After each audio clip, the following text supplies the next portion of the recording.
that has to be chosen based on gamma, right? Yes, it's like 1 over 1 minus gamma d. So if you call that, not a constant, but if you call that one of your input variables, it's fine. The fact of the matter is, though, that with a gamma, you can make a gamma really, really close to 1 and make that 1 over 1 minus gamma blow up. Yeah. So that's usually ignored. We just call that, we're just going to say that's an input value. The horizon length is one of the things you want to be polynomial in. It turns out that the horizon length may be exponential in a discount factor. Oh, I was not even worried about that. Oh, assuming the horizon length is it's not exponential in the horizon. Yeah, and the reason for that is because we're going to quick learn each of these individual traits. So one way it can become exponential, exactly. So if you do it, one natural way to do it is with it is DP. Is by doing it with everything good is DP. You can build out a big search tree, but that search tree is going to be exponential size. Yeah. But what's cute about that is you can start collapsing the values at each level. And so you end up with a polynomial sized data structure, each value of which you can quick learn. So that and they don't have to. So the reason that I was able to come up with something so clever is my students came up with something more clever, and I simplified it. His cleverness was noticing that a lot of work in reinforcement learning, you estimate these Q functions. These are big tables, right? Every state action pair has its own number, but that doesn't really generalize well. It doesn't scale well. So usually people will use take the state, blow it up into a feature vector, and then do something like a linear approximation of a function over that feature space. So he defined that algorithm in the linear sense, which is much harder to analyze, much trickier, much more complicated. But he just skipped over the easy case that was actually open. So I got to clean up after him. So so that's it. So what's nice about this algorithm is it's anything that you can quick learn, and it turns out you can quick learn linear functions. Anything you can quick learn could be the representation of the value function. So it's a completely generic algorithm in that sense. If you can quick learn it, plug it in. Modular. Our study of quick learning really started with looking at model-based algorithms. In particular, we were building on an algorithm by Brockman and Tenenholtz that they call RMAX. It's a really simple idea. It just says, of the piece of the MDP that you know well enough to say that you know it sort of epsilon optimally, use the values that you've learned from the environment. For anything else, assume it's the maximum reward, R max. And then behave accordingly. So keep acting that way in the world until you learn something new. You've visited a state and learned about its transition probabilities that you didn't know about before. Then you do this over again. Use the estimates for that state. Anything that's not known, use Rmax. And they showed that you get these nice polynomial bounds for this class of problems. For this algorithm, what we showed is, in fact, what they did is they showed that the transition function was quick learnable, and in fact, you can plug in any quick learnable function class, and this same algorithm structure applies. The bound, the total pack MDP bound that you get, depends on things like the horizon length, not the state space, or the state space only in as much as it impacts the quick learnability. So if you can quick learn something like a function from an exponentially large state space with less than an exponential number of trials, then this has nicer properties. In fact, we use that in some of our trickier examples. Okay, all right. Okay, so since some people are starting to nod off, here's a robot. This is a robot that is quick learning. It's actually RMAX. It's running RMAX. So what we've got here is the next generation IBO, the last one before the species went extinct. And instead of detecting state through its nose camera, it actually is wearing this fetching fanny pack and raspberry beret that's being detected by an overhead camera. So it gets the position and orientation of the robot. So all the decision making is being done with the knowledge of the position and orientation. But it doesn't know at first what that means. Right? All it knows is I'm in some position orientation. I tried one of the 6 actions, just forward, backward, turn left, turn right, and strafe left, strafe right, like move to the side without turning. Video gamers. But it doesn't know what they do, so it starts experimenting and it builds the transition function. Here's a nice strafe right that it's using specifically to align itself with the door. That's how it gets rewarded. It escapes from the box. No actual robot dogs were harmed in the making of this video.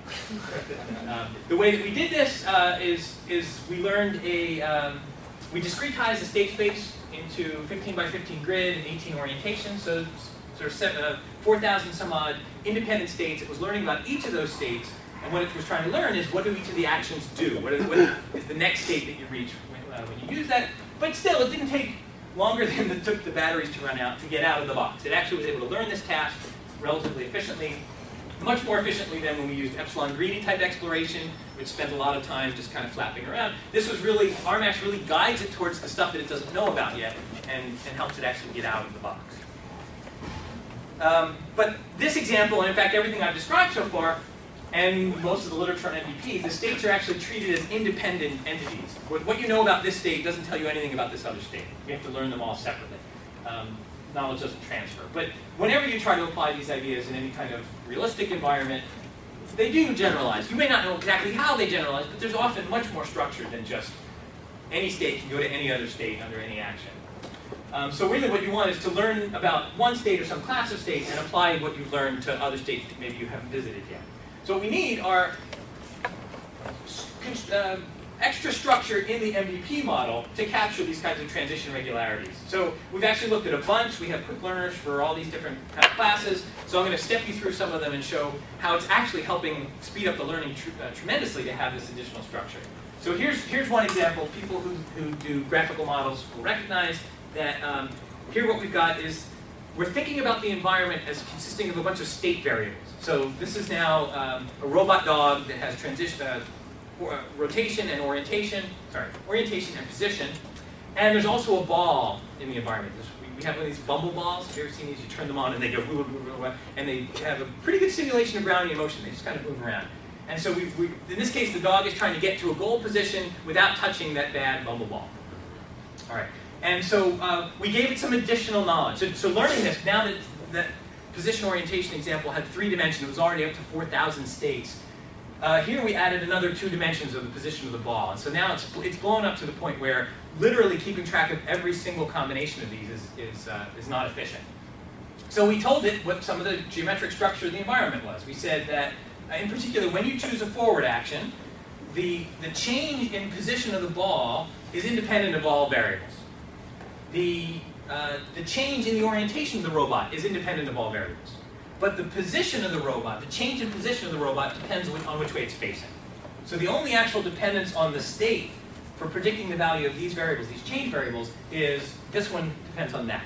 So instead of everything depending on everything, now we go to a lot fewer dependencies, a lot less to learn, a lot fewer parameters to capture this transition function.